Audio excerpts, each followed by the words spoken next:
Welcome to the Liberated Feminine Podcast. I'm Lucy Lampy, your host, and in today's episode, we have a special guest, Veronica Rottman, who is the founder of Waking Womb and Soma School, a program centering somatics for the female nervous system that offers IFC accreditation. And she also has a background of 18 years in somatics, is an SEP, among many other trainings, certifications, and a degree in linguistics. Veronica loves nature, dance, music, food, and her 2 boys and baby girl on the way. So without further ado, welcome, Veronica. Thank you, Lucy. It's so wonderful to be here with you. Well, I just have been admiring your, we were just talking a little bit before I hit record about how I really appreciate that she appears to be more unhinged during her pregnancy in the best way. I can personally relate, so I'm over here applauding everything I see, like, yes, that is audacity. So I had to have her on. I think it's so, liberating, right? In a culture that says that especially once you become a mother, and especially if you're pregnant, you have to adhere to these, arbitrary social norms of, being a good girl, keeping all of that weird inside of you and never letting it out. And I'm like, are you kidding me? I feel weirder than ever. You're like, it's such an alien experience. There's a whole body growing in your womb. How could you not? Exactly. And a channel for creativity. And it's just I see that in you too. It just kind of radiates from you. Oh, thank you. Yeah, I got to let the weird out. Otherwise, what are we going to implode with weirdness? And we can't have that. So, but I've reached another level in that myself with my most recent pregnancy. And so I'm like, God, I see you. Yeah. And for those who've never seen Veronica's work before on Instagram, we'll share all the things in the description, all the links.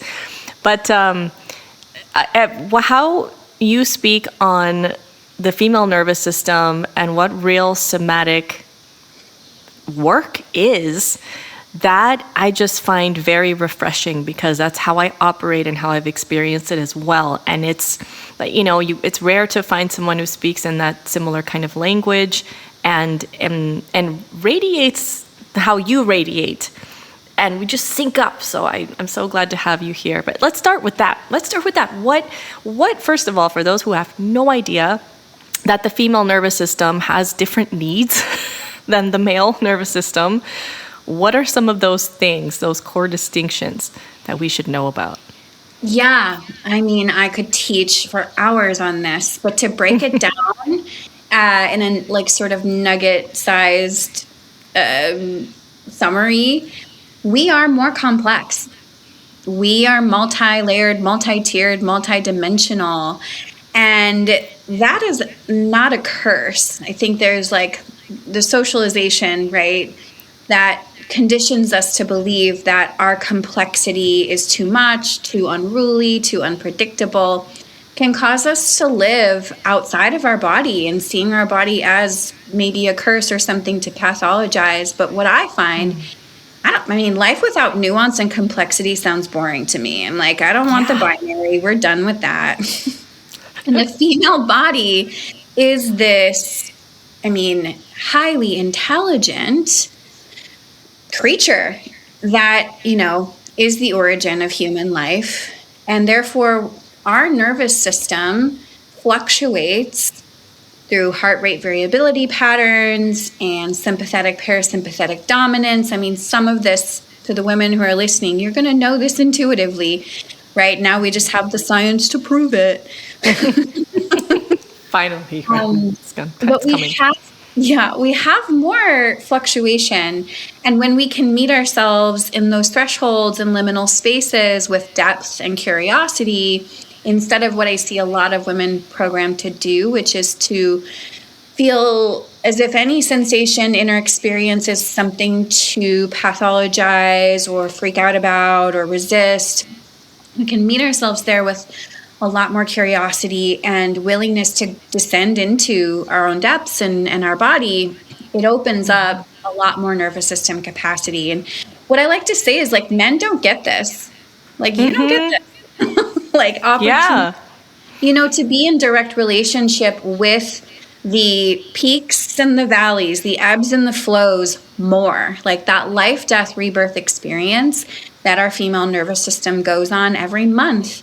In bigger life transitions like pregnancy, motherhood, perimenopause, menopause, are a pathway into intrinsic growth when we actually speak the language of our female nervous system. So, yeah, it's really quite powerful that we get to be in these bodies. Yeah, I like to tell my teenage daughters, one of my teenage daughters, she really has wrestled with her cycle, and just to teach her, but through being first throughout the years, that it is a gift. I know it's deeply uncomfortable sometimes.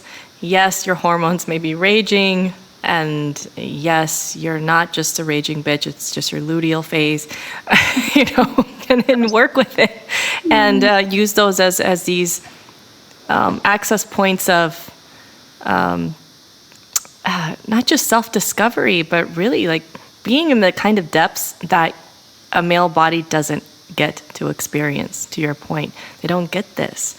And I think that it's so powerful to speak to it in a way of it being just the gift that it is, instead of something in the way of productivity and consistency, like blah. You know what? It's funny because Brendan will say that I'm very consistently inconsistent.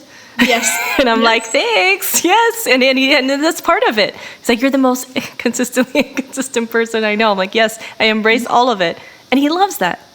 It's so true, Lucy. It's like our consistency, the map of the female body's consistency is fluctuation. Like that is what's consistent about us. And I see you in all of your power, like really embracing that. And it's hard to work with women sometimes who have internalized the armoring around that and the messaging of like, that's not how you do life, And it's so worth it to see them emerge on the other side in more coherence and deeper embodiment. Yeah. Yes. Because in your work, what are some of the ways that you see women have most internalized operating like they live in a male body? Yeah. Oof. This is such a deep collective wound. It runs so deep, and often it sits so close to women's sense of self that they don't know it's there until they, learn, until they experience their body, sometimes for the first time after decades of being out of it. I would say what you mentioned is very common, which is this productivity for productivity's sake. And this really serves the machine that says that emotionality, and especially women's emotions, are getting in the way or too much, right? If we stay on this linear trajectory that says my worth has to be proven by how well I perform and how much I produce, we continue to override our own depths that include our joy, include our pleasure, as well as the tougher, difficult sensations of grief and anger. But all of those fuel us. They give us more life force, So there's a lot of grief I have around the ways in which girls and women have been taught to only value the hyper-masculine aspects of themselves while burying, pushing down their sensitivity or being hyper-independent. That's a big one. I know. I know about that.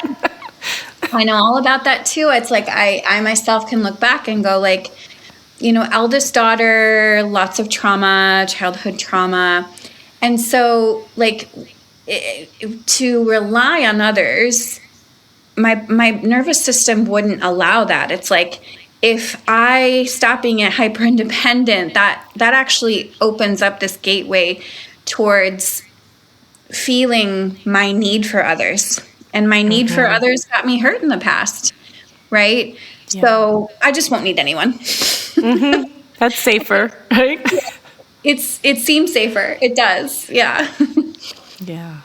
No, I can definitely relate. It's funny because we were just on a staycation with the kids after coming back from the funeral and everything with Brendan's family, and it was it's been a big time, and I was moving around furniture in our little bungalow that we stayed, and I looked at him, and I could see him looking at me doing this, and I was like, listen, I'm doing this just to exercise my muscles because I just feel like I need to like lift something.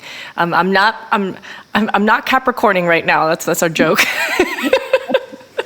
This is not me Capricorning. I just really want to like lift something. He's like, why don't you just let me do it? I'm like, I have been working on this for these years together. I'm letting you do things. But that is so real because it's vulnerable to rely on other people, but that's how we're built. And especially as women, not because we're weaker, because we know that we're not. We're absolutely not. Hello, childbirth and everything that's required of our bodies throughout our lives. But because it's nourishing for us because we're worthy of it, because it replenishes and we're designed to receive and amplify. And so that output piece can really just put such a damper. But I'm curious too. I know more about your background and how you got into this work because I've been following you. But for those listening here, how did you get into all of this? Yeah. It's funny you mentioned Capricorning. I have a Capricorn moon. Oh, that's right. Yes. So I very much relate to like, as deep as I like to go, it's like that Capricorn energy of like, I like to feel like I'm sort of mastering the emotional realm, which you can't really do, but like, it's like even just trying is like very enticing for me. But yeah, if I throw it way back, I came out of the womb just like totally stoked on everything women's bodies. Like I was naturally curious about birth. I would ask to hear birth stories all the time. I remember like just sitting in awe and reverence, like just pondering like how birth happens. And I was so stoked to get my first period. Menarche came with like a lot of psychic intuitive capacities for me that I got socialized out of for a while. But later on, I would read that in certain indigenous texts, menarche was seen as a time when a girl's psychic energy comes alive. Yes. I just got chills. And so I think... Imagine if every girl knew that. Just like a beat. Oh. Yeah, you took the words out of my mouth, Lucy. Like, imagine a world where little girls were taught to access that deep intuition. Okay, here's what's wild. Later on in my career, there's now research coming out, finally. We're being included in research more actively that shows that in our menstrual phase, we have higher cognitive empathy. Yes. And, which is is a fancy word for more intuition. I mean, that like we think of intuition, I think as this like esoteric, just like floaty, ephemeral thing. Intuition happens through your body, through yourself. It's not just this like, oh, I'm intuitive because I think a certain way. It lives in your cells and your tissues, and your body is the best compass for that. So yeah, I grew up in a world where there was a lot of somatic orientation. Like my aunt was a yoga teacher and a massage therapist. And my mom, while we have a very complex relationship, is very pro-woman. Like I never saw her, she was a bigger woman. She never complained about her weight. She was very proud of how she looked. And she had this whole ceremony for me when I got my first bleed. And, I'm just thinking of your daughter and what you're doing for her, what a difference it makes. So sure enough, I go on, there's, a lot I could go into about my childhood trauma, like the high ACE score. I like to joke that I aced my ACE score. But my mastery. Exactly. There it is. Capricorn to me. And us both. So my trauma symptoms really manifested in this cyclical way through my female body. So premenstrual dysphoric disorder, really intense, severe pelvic menstrual pain that nobody could help me with. I couldn't take the pill. I was like, I felt worse on it. I felt crazy, actually. And, flash forward, I graduate high school, I dive straight into somatics. And further down the line, after having my babies, I completed my SE, the 3-year school, my SE training. And that left a huge impact on my nervous system. It was so transformative. And it wasn't enough. I realized like there's no pathway for women. The word female nervous system didn't even exist in my SE training and the other somatic trainings I've done. So I was like, well, I'm going to apply what I've learned about the menstrual cycle and holistic pelvic care and cycle syncing, all of these things, which I'm actually not a fan of cycle syncing anymore, with somatics. Like, why don't we have that? And here we are. We have, our programs, which thousands of women around the world have graduated from. And it's like, when you find your path, I know you have. It's just like profoundly rewarding and meaningful. Yeah. Yeah. Yeah. When okay, this is what I'm here to do. And this is very important healing work, because again, imagine if just the one thing, and that if every girl knew the power of her cycle, like her first bleed, what that really represented, what that is in her physical body. And it's, I have my third daughter. She is turning 12 soon, and I know seems like she's right there, about to start. And I know that when I went through this with my older two, who are 17 and 18 now, it was there's so much happening.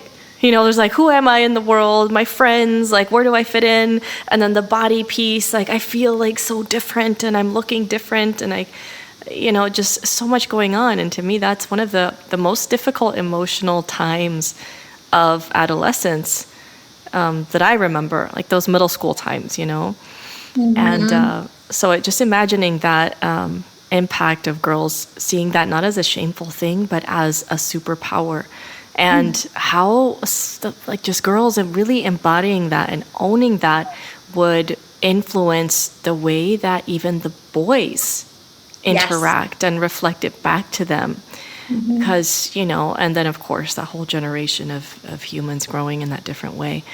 But, what are some of the impacts that you see? Because I know that, you and I both, we probably, I think, have this in common, that people find our work later on in life. They're not like, 19 or 20. They're like later 30s, 40s, and they're trying to heal and connect with their bodies and just feel good. I'm sure we have a lot of overlap in the reasons that people come to us, but what are some of the big things that someone's like, oh, I'm having this, let me work with Veronica? Yeah. Well, I think for a lot of people, it's like they've tried it all. They've actually done, the mainstream approaches. They've tried some of the alternative ones, and there's something missing. And often it is just this female-centered, woman-centered somatic care. Yeah. And while, trying it all, I'm not going to discount that, because I've been there too. And I think that whatever we're doing that leads us to whatever it is that gives us the transformation we're seeking, like all of that work led you up to that place and was preparing you for it, right? Like that's what I see is like my clients who have done the talk therapy for years, like let's not minimize that like really built up a scaffolding cognitively for them to feel safe going into their body. But a lot of the women I work with are somatic professionals, coaches, therapists, PTs, who are like, oh, wait, shit, I haven't learned how to work with my female clients and their nervous system. And so they're really amplifying their impact because this is highly integrative in whatever you do. And then there's a lot of women who have cycle symptoms, of course, who have pelvic pain, who have, a relationship with their body that's based on chronic shame and fear and pathologizing, and want to change that. And I think it really is the relationship we have with our body that needs deep repair, and women are realizing that. Yes. That makes sense. Also, there's a lot of intertwined, overlap between that and the realm of sexuality, which I think that's where we find each other. Like, I know people who come to me because they can't have an orgasm, or they feel like there's some fantasy they have that they carry shame around. But then where does that also live in their body? And so working with these methods too that you deploy, I'll say that's a very masculine word, deploy the methods, but it's really helping women come home to their bodies. At the end of the day, that's the work you and I both do, and this is such important. Also understanding of our physiological nervous system. Like, it's funny because the other day my 17-year-old was feeling a little bit, she was anxious about something and she couldn't sleep. And we had an earthquake here last week that kind of shook everybody a little bit. And she kept imagining that she kept thinking that she was feeling tremors, and so she couldn't sleep. And so my older daughter was like, girl, you need some more oxytocin. You need to get out in nature. Yeah. We need to go touch some trees, get in the sun. I was like, yes, I'm teaching you some things. Yes, that your impact is definitely there. I can hear that. Yeah, just in the conversation, it's funny. Like those things, what are some of those things that can really practically help to just, of course, it's a whole language. It's a whole language. It's not something you can teach in 5 minutes, but some of the ways, what are some of the ways that help you to nourish your nervous system? Yeah, well, I'm so glad you're bringing up touching trees, because we are more impacted as women. Our female nervous system is more organized around pleasure. Yes. We need it on a physiological level. We have, especially in luteal, menstrual, postpartum, perimenopause, there are these containers our body moves through where pleasure is both deeply needed and unlocks things like higher neuroplasticity, where rewiring neural pathways that are overly grooved becomes more easy. But instead of down-regulating, instead of touching trees and feeling the subtle sensations of warmth and expansion and that melty relaxation in your body, we're taught to push and override and ignore, associate, distract, doom scroll. And then we wonder, why do I feel like crap? Why do I have anxiety? We have 2 times the rate of anxiety and depression and burnout compared to men. And I think men have been socialized out of this too, right? This very conquest-oriented way of living versus collaboration and co-regulation and pleasure. And I think pleasure is deemed like, oh, that's just a dirty little word. We don't do that. Or if you have the luxury of it. Yeah, right. It's luxury. It's trivial. You have to earn it. This very puritanical, right, relationship to pleasure. It's and weird. I'm like, this is the most wholesome experience I can have to nurture my body with the evidence that we're safe in the world. That's what pleasure is. Yeah. It's literally what tells your nervous system, I am alive and I am okay. Yes. So it's wholesome, actually. Yeah, the pleasure and the play. It's like somebody said. Someone say, if you're playing, it signals to the universe too, and of course your nervous system, that you're safe, because you're not going to play where you're not safe. And even just being, like, I walked in today and Brendan was messing around with the cat, and they were playing and they were play fighting and they were like sneaking up on each other. And I was like, oh, I thought you were going to the gym. So I didn't expect to find you. I was like, yeah, but, and I said, but I'm happy to see you just playing, actually, because he really needs this, especially now. Everybody could use more of that, but especially women. This is something a lot of people don't know. Like, we physiologically need pleasure, and it's not an option. Like, if you want to thrive as a woman, you need to prioritize pleasure, and it does bring up all kinds of feelings of shame and laziness and all the things. Yeah, it does. And that's why it's an opportunity. It's a portal. Like, coming into pleasure little by little in the ways that we need, that minimum effective dose of pleasure that doesn't trigger us, right? Because the female nervous system, the way we've been socialized is, to stay in survival states chronically.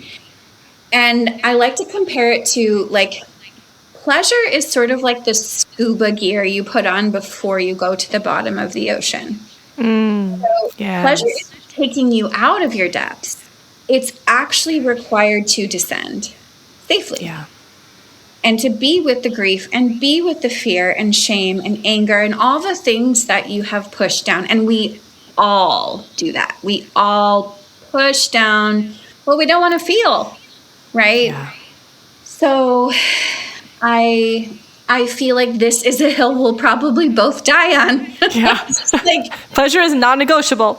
Yeah, like, you don't get it. We actually have to have it. And it's not just like my opinion. It's a physiological fact.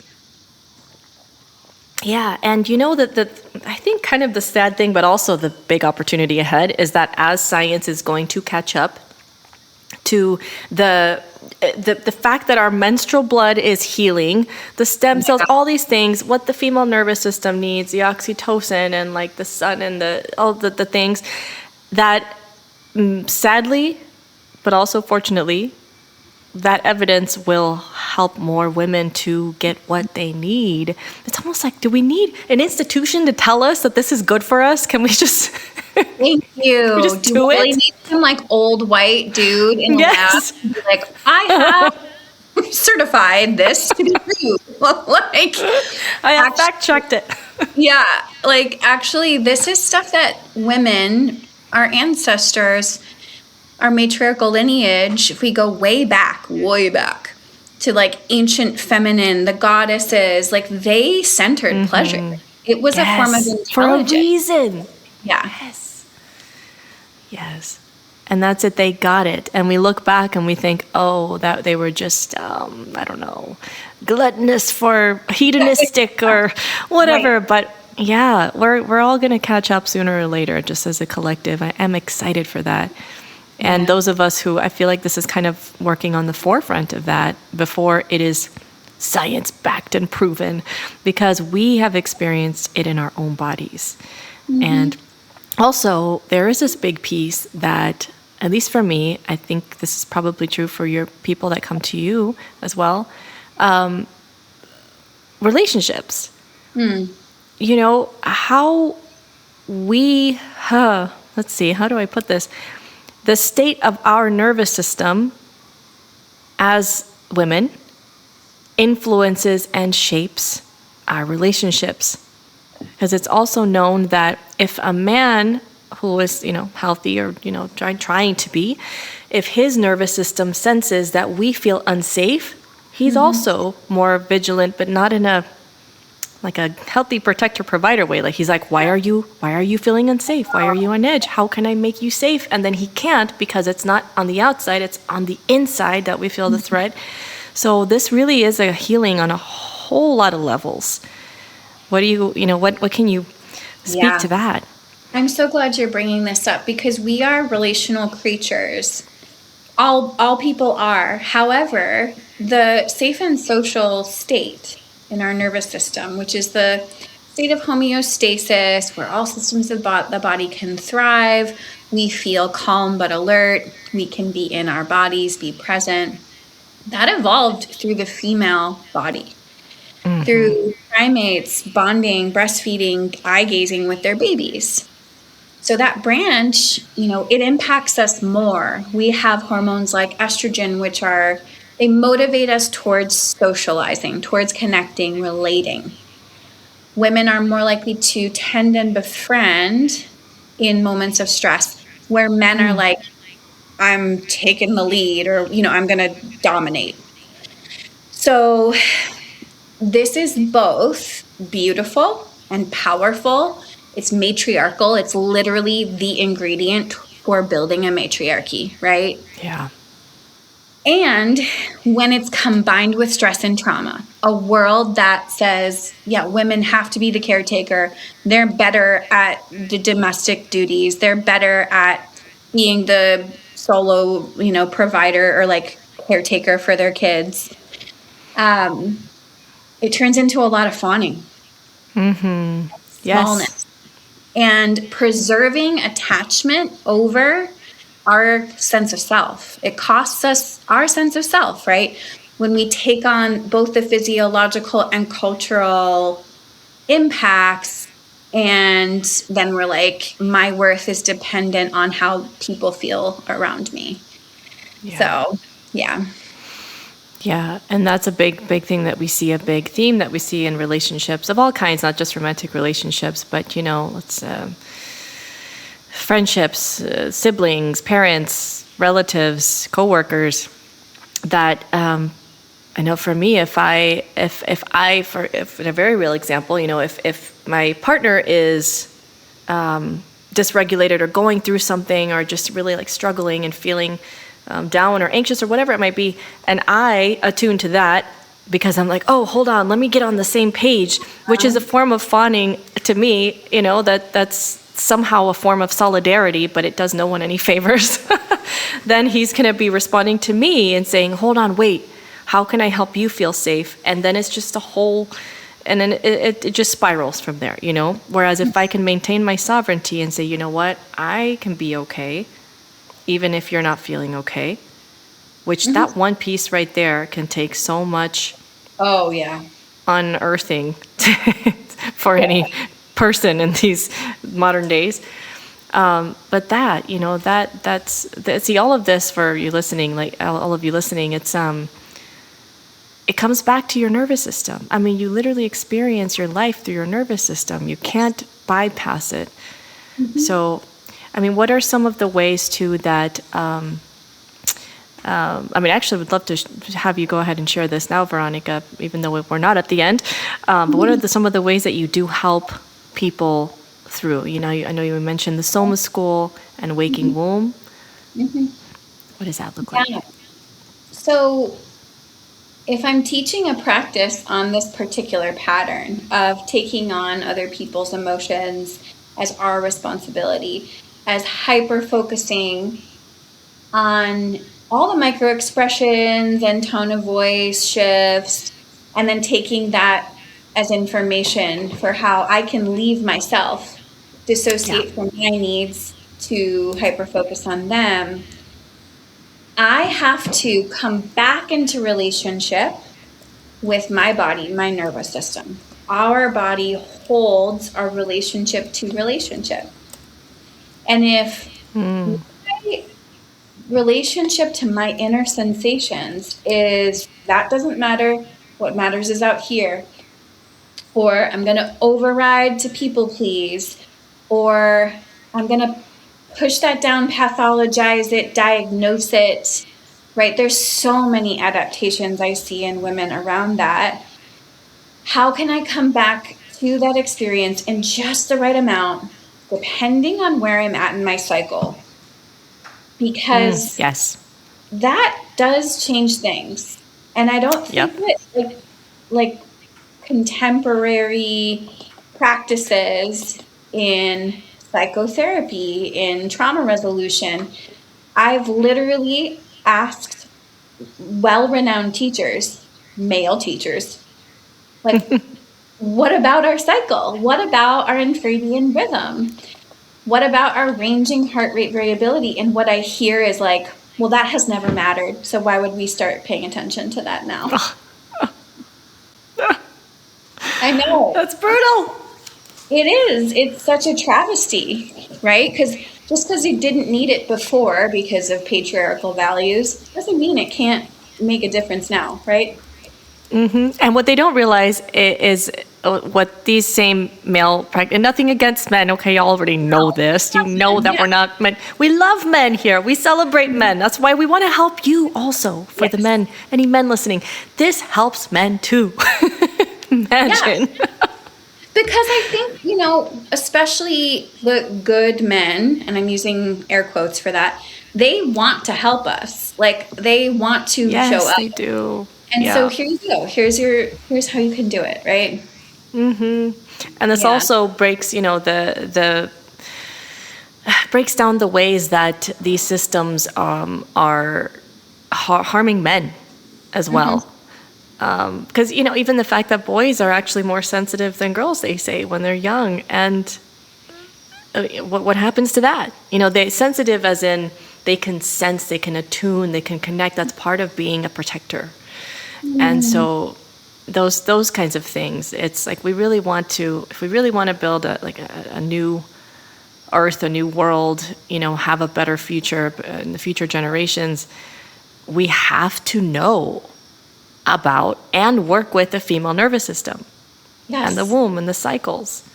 Yeah, especially if our goal, right, is to rematriate, build that circle around, child-centered community, protecting the vulnerable. Like, we literally have the neurological imprint to do that. So there's this really interesting story or research on bonobos. Have you heard this? Yes. Well, it's always the bonobos. They have the best research from the bonobos. Well, because they're matriarchal.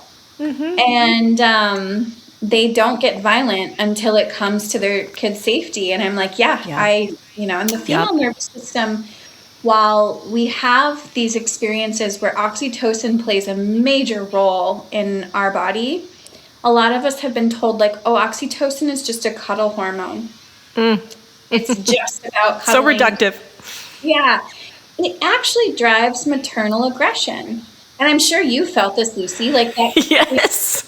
Mama bear, like, I will F you up if you mess with my kid. Oh, yeah.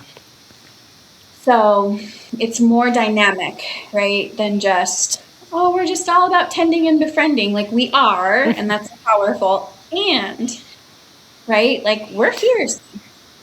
Yeah. Yeah, it's like it's like saying that feminine energy or a feminine woman is just soft. No, she has range. She has all the range.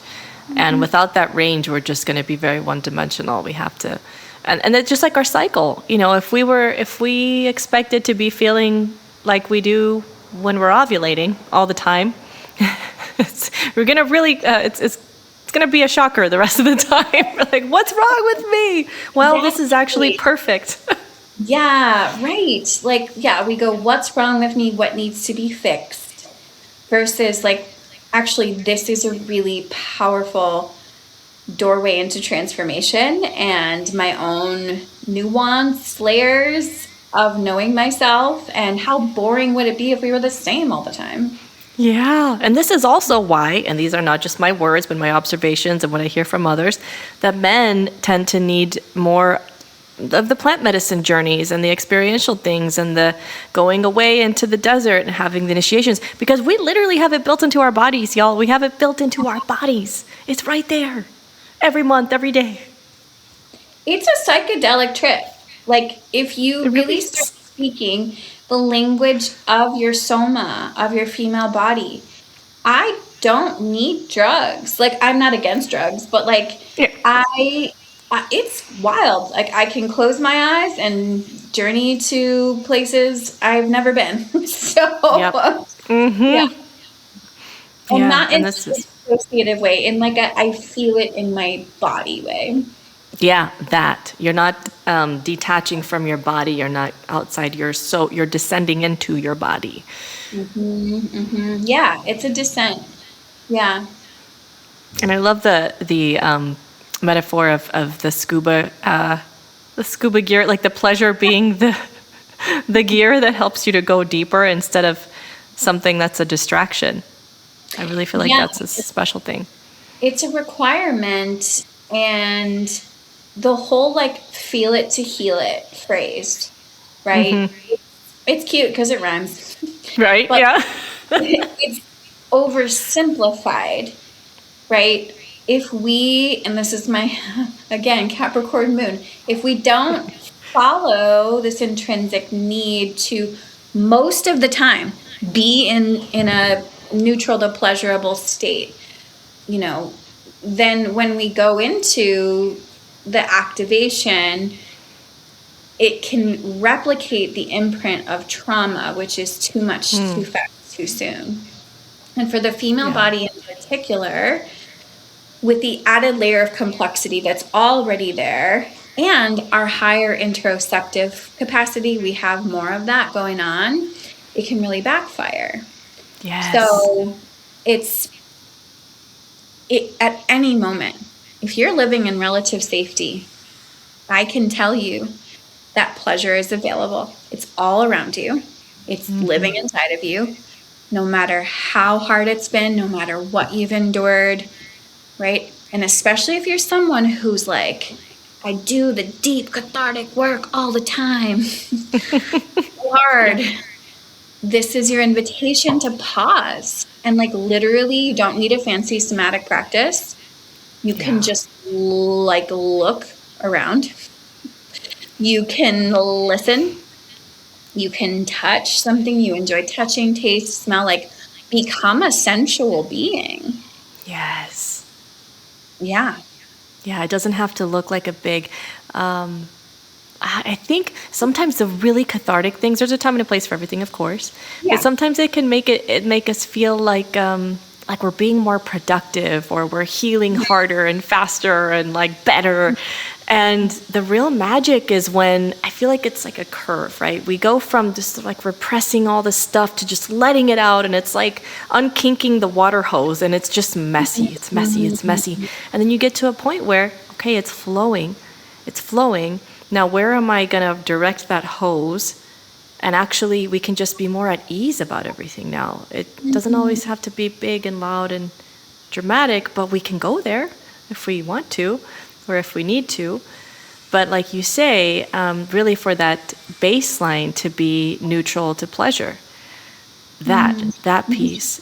And it's always accessible. And at the same time, one other piece I want to mention for those who this might apply to, if you don't live physically in a place of relative safety, then no amount of nervous system work is going to compensate for that. Like you need to make some changes somehow to get yourself to safety. If you're in an abusive relationship, if you live in an unsafe environment in any way, you know, because I have seen people who they're trying to out heal their circumstances, and you know, that's wanted to leave that there as well. I'm so glad you mentioned that, Lucy, because it is, you know, with some of my clients who, what I see is, especially in cis hetero relationships, is women who are like, well, I'm just going to change in whatever way it takes to get this relationship and this man to work and stay. And meanwhile, the dude is doing diddly squat. Like he's like, what do you mean feelings? You know? And so I want to name that pattern because I see it quite a lot. If your man, you're with a man, isn't willing to meet you in the deeper work, that's something to look at. Yeah. Yeah. And that's something that over time, it's either going to go in one direction or the other. It's inevitable. But to not let that stop anyone from doing what is best for them and following what's right for them. Well, and I brought up this sort of like relationship with chaos too, because I do. If you look at these Joker feminine aspects of the female nervous system, there's a reason we're unruly, unpredictable. It's not that it's bad. Chaos we have to grow a tolerance for it, right? Especially as mothers. Yep. And when we can, move through that without judging ourselves and our reactions to inner chaos or things getting stirred up around us, it really creates a somatic scaffolding that leads to more of this, like, foundation of okayness. Like with my team who works for me, when there's like, in my business, there's months where we're just like flying, we're thriving, we're magnetizing it all. And then maybe this happens for you too. Inevitably, there's going to be like slower, quieter moments. Mm-hmm. And I just my team will be like worried, and I'm like, no, like we're good. It's part like, of it. Exactly. Like it's going to pick back up. Yeah. They're like, oh no, we're going backwards. And that's the thing too, is it's not a linear process. If anything, it's a spiral, and you're just going around in the same seasons and cycles, just like nature. Yeah. And I think we can learn a lot from that as a humanity, from the way that our female bodies are literally microcosms of the universe. Yes. I mean, we go through like a micro death portal every month. It's like when we shed our endometrial lining, that is cell tissue death. Like, I know that might sound confronting, kind of brutal, but it's true. And what's incredibly profound to me is like in those moments of cell tissue death, there's also cell tissue regeneration already starting. Yep. That lives inside of you, and no one in a lab has been able to replicate it. Yep. No, they cannot. They just cannot. It's the only regenerative part of the human body in that way. It's really incredible. Mm-hmm. So, and what if we knew that? What if we didn't just know that intellectually, like listening to the podcast? Well, like, can you let that sink in on a cellular level? And if there's resistance, that's welcome too, right? But yeah. But imagine how much less women would tolerate bullshit. Yes. If they're like, no, I have a literal portal here. I have a regenerative organ that does this every month. Like, it's just like natural. I just do this shit. Like, you do not talk to me like that. We would not. We would just not. We would not tolerate it. And I think this is like what moves me and makes me sort of obsessive about my work, is because I'm like, if you had the lived experience of your own magnitude and power as a woman, if you lived it, not just, let me memorize these facts. Yeah. Feel it in your tissues, in your vulva, in like your womb space, we would get a lot scarier. We would, though. We would. And that's why I'm all for y'all getting more unhinged in the true to you way. I mean, that's what we need. That's what we need. AI could never. No. AI could never. Oh my God. Well, Veronica, I could go on and on. We're both obsessive about what we do, and we're very passionate. And I invite everyone to check out Veronica's Instagram. I'm going to link it in the show notes, and see what I'm talking about, because this woman is using her voice. She is having the audacity. She is being what she is preaching and teaching. So, Veronica, if you have any final things to share, and also where can we find your work, and what do you have coming up? Yeah, well, I just want to name, Lucy, like, there's conversations throughout my life where I really feel like a spark. I really feel something coming alive, and almost like through you and me dialoguing, like a third, like Carl Jung says, like something person is being born here, and I don't know what it is, but it has a shape and it has a voice, and I'm just so grateful for this time with you, because I just really feel that. And if you're curious about learning about your female nervous system, if you're a professional working in somatics or coaching or therapy, whatever it is, we have open enrollment for both of our programs. And my team, my director of operations, which is actually my sister, Alicia. Where'd you go? Oh, there we go. We're here. My sister, Alicia, takes calls where we map out your female nervous system needs and if our ICF Oh, accredited wow. pathways work for you. So you can go to my website, you can go to my Instagram to book that free call. There's no pressure. We want to make sure we're a good fit. And you can enroll in our 12-week or year-long program. Our advanced program is Soma Seasons, which is a year. And would love to have you. Yeah. Oh my goodness, I love that too, that the whole process. Thank you for sharing. Yes, so do not miss out, y'all. If you feel just a little teensy weensy bit inclined to explore more, definitely check out Veronica's work because it is really truly one of a kind. And Veronica, I also do feel that secret third thing coming alive in this conversation. Yeah. Like there's tingles and something about this. So thank you for taking the time and for inviting me here, Lucy. Oh my goodness. Well, thank you for being here. Yeah, it's like a vibrating cells. My cells are vibrating. That feeling, you know. That too. It's like in my skin. Yeah. Yeah. Oh, so we'll have to, perhaps we'll do this again and go more on, for those of you listening, if there's anything you want to go deeper into, well, happy to consider that as well. And yeah, in the meantime, thank you so much, Veronica, for being here. And for everyone listening, thank you for tuning in. And here's to liberating your wild feminine heart. Like I'd be the best. I'm your little porn star. You bring the boom, I bring the bass. Give me a taste, it ain't me to waste. I'm your little plaything. I got the feeling this original scene's gonna take me way deep. Are you afraid? Will you run, run away, run, run away, run? Don't run, run away.